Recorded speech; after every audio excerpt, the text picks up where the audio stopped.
Naomi Suzanne from Naomi's Home Health here.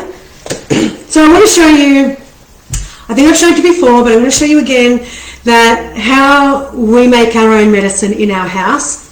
So when you coming down with the headache, you're coming down with the fever, the flu, whatever it is, when you pop a pharmaceutical pill, you're actually prolonging your illness. Why are you prolonging it? When you pop a synthetic medication into your body doesn't understand it, right? So it tries to expel it, tries to detox it through the liver, out through the gut and get rid of it. Or it will hang on to it in the liver. So your body is working to detox that product. When you are fighting something, whether it be the headache, whether it be cold or flu, your body stops fighting that problem and starts fighting the synthetic that you've just put into your body. It takes more energy to get rid of that than it does. So the reason you get a fever or a headache is your body telling you there's something wrong, right? So you might reduce the fever, you might temporarily reduce your headache, but what you're not doing is fixing the actual problem. You're not getting to the root cause of, why do you have the headache? Why do you have a fever? You have a fever to cool yourself down. It's an immune response. When you take a cold and flu tablet, when you take a paracetamol, you are stopping that immune response and your body starts going through a detox process to get rid of that actual product. This was told to me by a doctor, by the way, my actual local doctor. When my kids had a fever, one of them when they were little, she said, do not give them paracetamol, do not give them Panadol. You are prolonging the fever by giving it to them because the body stops fighting the virus or the bacteria or whatever it is, the reason why you have a fever, and it starts to attack the synthetic in your body. She is not an advocate for cold and flu tablets or anything like that. So your body naturally wants to get rid of whatever it is that you've got. When you start to put these pharmaceuticals into your body's like, I don't understand this. It doesn't have the makeup that I understand. It doesn't have a structure, a DNA structure that I understand, so it tries to get rid of it. Natural medicine, plants and animals and humans share a similar DNA structure. So when we put that into our body, for an essential oil, for example, essential oils are the defense mechanism of the plant, right? So it defends a plant against virus, bacteria, insects, any sort of threat to the plant. That's what essential oils do. And you find them in the leaves, the bark, the roots, the fruits, flowers of plants and trees. So when we actually put an essential oil into our body, because of the similar DNA structure, our body goes, oh, I get it, and it starts to use the essential oil in the body the same way the plant does. So that is why plant medicine works really, really well. Like I've got an insect spray that is just essential oils, and everybody, even skeptical people, swear by this insect spray. So what we do in this house, if we have a headache, if we have a fever, a pain, whatever it is, we use an essential oil. And I like to mix them in honey. Now, a lot of people get upset when you say you ingest essential oils. I dilute them heavily. I have been using them for a long time as well. Plus, I do a lot of things that are healthy for my body. When you start using essential oils, I always tell you to start diffusing. Just atomizing it into the air. Then you can put it onto your body, diluted with some fractionated coconut oil or jojoba or aloe vera, something like that. Then when you're comfortable, heavily diluted, you can ingest them. But I don't do this every day. It's not something that, I'm throwing it down. There is a lot of science behind ingesting essential oils. A lot of the science, so in France they've always ingested essential oils, but a lot of the science that say that you can't ingest essential oils is very, very old school. So the new science is that you can ingest them. I've been doing it for 5 years now. I haven't had a reaction, but that is why I always suggest you start each essential oil by diffusing and things like that. So I put them into honey. I've got 3 kilos of local honey. This is raw honey. It's not treated. You can't use the supermarket version. They heat the process of making the honey, or not making the honey, jarring the honey, they heat it, and that kills a lot of the enzymes in the honey and a lot of the properties. You want raw honey straight from the hive. So I've got 3 kilos. I got it from the local farmers market. And what I do, I have all these little jars in my tea cupboard. I put some in teas, or the kids will just have a spoonful. So I've got On Guard here. Now, On Guard is the immune blend. It's also got clove in it. So when you start to get a sore throat, clove is really good to kill the bacteria, but it also numbs the sore throat. So On Guard is fantastic for, you can feel the flu coming on. A teaspoon of honey with On Guard in it is absolutely amazing. So I just start to fill my little jars, and I've got stickers on the end, like, can you see the little sticker that tells me what essential oil is in it? And I just put 1 to 2 drops in here. So it's not a lot. You've got a lot of honey and 1 or so drops. Now, on the ingesting essential oils, drop it in the comments. Just tell me what you think about it. I'm happy to open discussion. Like, it doesn't bother me. Everybody has their own choice. If you don't want to ingest essential oils, I have no issue with that. I have no issue with people who do want to. But as long as you know that you ingest very inferior quality essential oils when you eat certain foods in your supermarket, things that are mint flavored, minties, for example. What else is there? I know there's mint slice, those chocolate biscuits. You're eating essential oils, and you're eating very inferior quality essential oils when you do that. These are tested. You know, they don't bottle anything that isn't of good quality. So that's 2 drops in there, and I'm just going to top the rest of it up. So this is our immune honey. Honey is amazing for your sinuses, especially local honey, because the bees, you know, go and pollinate with all the local flowers. So if you are sensitive to your local flowers, honey is a great way to combat that. So this is for sore throats. When you're starting to feel sick, a couple of spoonfuls of this each day is going to help your immune response, and it's going to help you. You know, you're still going to be sick. Your body still has to fight these things. So it's really important just to give it what it needs. But when you start popping pills, that is when you're going to prolong it. You're going to have a much longer illness. Let's see if there's any comments. Sorry, I can't really see. Oh, I'm on a computer, laptop here, and a phone up here on Instagram. So pop it in the comments if you are quick to jump and get a pill. Like, that's what we've always done, right? The TV tells us to do it. We've been conditioned to do that. Your doctor may be the type of doctor that tells you, yeah, go and get some cold and flu tablets, or pop an antibiotic or whatever. Your body wants to get rid of the flu, and if you give it the right tools, it will do it. So you just have to assist your body, but you are not assisting it by giving it a lot of pills. I can tell you that right now. So here I've got peppermint and frankincense. So peppermint is great for a headache, really good to help reduce a fever. With my kids, I would just dilute it. I've got a little roller bottle with some peppermint and some fractionated coconut oil, and you just put it up and down the spine. I've had women who use peppermint oil who are going through menopause. You get the hot flushes. You can make a little spray, or you can pop a bit of peppermint. Frankincense, also great for a headache, but both of them are great for the brain function, really good for focus and concentration. Frankincense is a really powerful cellular essential oil. So it has been studied and studied and studied, and it helps reduce tumours. If you've got skin cancers, popping frankincense over it a few times a day. But what it does, it helps kill off bad cells in your body. So when we are unhealthy, the bad cells in our body don't die off. It's called apoptosis. When cell death is called apoptosis, right?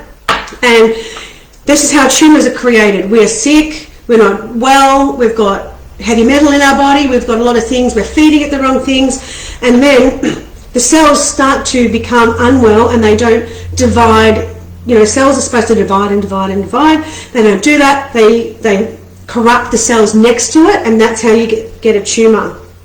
So I'm going to pop, this is a bigger jar, so I'm just going to pop 2 of peppermint and 2 of frankincense. Now I use these in my cacao, my ceremonial cacao, because they're great for like when your meditation, opening up that that heart chakra. It's great for anxious feelings, supporting anxious feelings, and all those kinds of things. So that's the frankincense and peppermint. I'll do that a bit later. We've got frankincense and lemon. Again, really good cellular support, but the lemon is really good to help detox and cleanse the body. Great for the mind as well, focus and concentration. It tastes really nice in a tea as well. The frankincense, at first when you smell it, is like, it's very woody and it's very like powerful smell. And it's a very prized herb in many cultures. So frankincense is something that I highly encourage anybody to get into, whether it's the resin, whether it's an essential oil. Now this is ginger. I love this in my tea. Ginger is a great immune support, as is lemon. Really good. It's a good pain relief, anti-inflammatory. It tastes delicious. I never used to like ginger, but I really do now. And the smell, it's really refreshing, really, really good for uplifting your mood, same as lemon. Really powerful essential oils. So these are our medicine cabinet. I pop them in my teas. When you add honey to your tea, you are adding to the power of the honey. Stop. Of the tea. Honey enhances the properties of the tea, as does frankincense. So when you add frankincense and honey to a herbal tea, you are actually enhancing the properties of the herb that you've put in there. So it's a really, really good, powerful healing tool. If you're not into herbal teas yet, I suggest replacing 1 coffee a day with a herbal tea, because they are really good to help detox the liver, the gut, the blood, cleansing ourselves. And coffee doesn't have any health benefits like that. Tea does. There's all different teas. Drop in the comments if you want me to start talking about the benefits of different teas. You've got raspberry leaf, nettle leaf, hibiscus, red clover, lots of really cool, licorice root. If you want me to keep on putting those in, drop it in the comments and let me know. If you want to learn more about herbal teas, because that is a really simple way to get some healing into your body. I always recommend a certain tea or two to my clients. So when you come to me, I do a program for you. We sit for an hour and we go through everything. We go through past health, absolutely everything from physical, mental and emotional health. And then I write everything down, I record things, we chat, I give you some ideas, and then I will actually write you a program. And it'll be a personalized, and it's not difficult. It's like just making a few changes, and you don't have to go do it tomorrow. It's like, okay, over the next 6 weeks, implement one of these each week. It's something really basic so you don't get overwhelmed, but it's specific to you. And it might be, I'm not going to tell you to get rid of all the best food on the planet either. You might have to make some changes with food, but a lot of it is eat more of.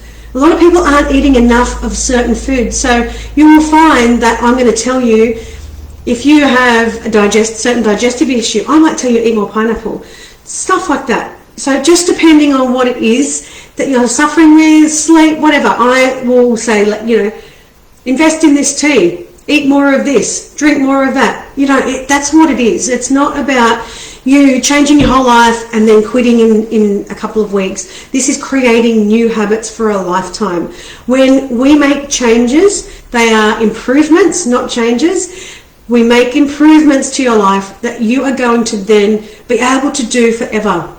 Because I myself, sometimes I fall off the wagon a bit. I still do healthier things than most people, but sometimes you get complacent, but you pay for it down the track. So that is what I'm about, is making sure that you create some new habits that you can do for a long, long time. So you know that in 6 weeks, you're going to start to feel different. You are going to start to feel different once you've seen me. I can tell you that right now.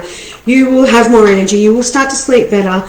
You will have better clarity, focus, attention, all those things. You are going to start feeling better, and you are going to realize what you are already doing is why you are in the state that you're in. If you have low energy, there's a reason. It's not necessarily because you're really busy. It's possibly what you're eating. It's possibly what you're drinking. you're not getting good quality sleep, whatever it is, we're going to work it out. So if I've only got 2 more weeks left of the free call, I'm stopping that free call in 2 Fridays. So get that booked in if you want to nut out some problems, because I'm not going to do that anymore because I'm getting too busy. So I want to save my time for people who really, really want to invest in their health, who really want to get better, and I want to work with those people, because that is what I'm here to do, is to make people better. Basically, is just to get people doing things that serves them well, and they're going to be able to feel a lot better all the time. So I'm going to stop the 20-minute free call, so book that in now. Rochelle will pop it in the comments, the Calendly, the appointment setting, so you can book your 20-minute free call. If you want to book a consultation straight up and get right into it, do that, because I know a lot of men particularly, they don't care about the free 20-minute thing. They're like, nah, I want you to tell me exactly what to do. And I love that. That's awesome. So there are people who do want to just get straight into it, and I understand why people don't, because you might think that I'm not going to be able to help you, or you've been burnt by so many people, and you're not going to feel better in 6 weeks. We're here for the long haul. I'm here for you over a long period of time. We're going to make sure that you start to feel better over a long period of time. So that's what it's about. It's not me going, I'm going to give you one consultation and then off you go, see you later, don't worry about it. We're going to work together and we're going to make you feel better. So that is what happens in my 1 hour consultation. And like if you've got a partner and both of you are struggling with some health issues, you can do it together. And then you'll be able to eat the same foods, drink the same things. And sometimes it's just so much easier when the person that you live with is on board and they're doing it too. I know my ex-husband, he ate whatever it was, like he was really good like that. He ate whatever I cooked. If I was on whatever mission I was on for that 6 months or whatever, he was doing it too. He started drinking herbal teas. He started using essential oils, and he started seeing the benefits too. He was open to that. He wasn't at first, but he did see how it was helping me, and then he started to use them, and now he carries a little sort of case with essential oils, and that's what he uses. And it's fantastic that we still talk about it. He's got oils, so if the kids go there, he helps the kids with whatever it is, and it's a really good way to work together with health. So if you have a partner that's struggling as well, come along to, both of you come to the consultation and we'll work together.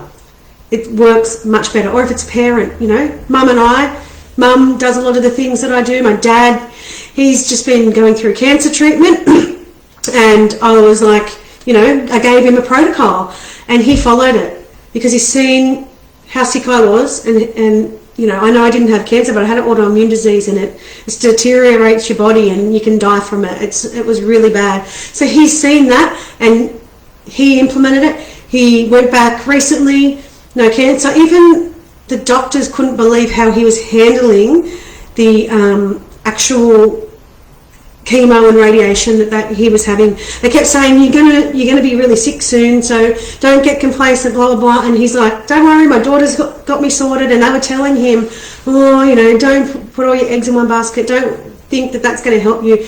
But it did. He didn't get sick. He wasn't that tired. He got unwell, but not to the level that all the people around him that was getting treatment have got to. So it does benefit to integrate medication and natural health. So that's what Dad did, and he's reaping the benefits now. So you have to support your body in more than one way, and that's all there is to it. Basically, you have to retrain your brain that you can do both, and they both will work for you if you do that. But you've got to think that way too. So that's how I'm helping people. I'm not going to tell you to go off all your medication or anything like that. I'm going to say keep doing what you're doing, then we're going to do this. So it's just making improvements. So drop it in the comments if any of that makes sense to you. If you're ready, I'm ready to help you, and I'm ready to get you to feel better.